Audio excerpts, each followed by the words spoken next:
હા, એક ભાઈ એક બાપાને પૂછ્યું કે તમે નરવા બહુ છો, શું ખાવ છો? એ કે હાંકલા પડકારા ને ખોખારા.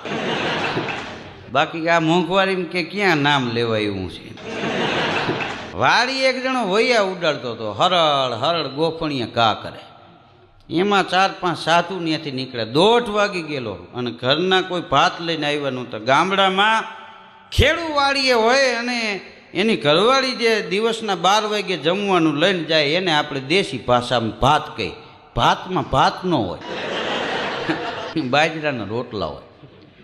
આ એક સમય આપણે ત્યાં એવો હતો કે આ તમે ભાત ખાઓ, ચોખા ખાવાનું કોઈને કહો ને તો શું કે ખબર? એ કે માંદા હોય તો ખવાય. એમાં ઘરના ભાત લઈને આવેલા નહીં, ખાર ખાઈ ગયેલો, કંટાળી ગયેલો, આટલી બધી મહેનત કરો ટાણે ભાત ન આવે. એમાં સાધુ નીકળ્યા, પગમાં પડી ગયો. બાપુ એ કે કંટાળી ગયા.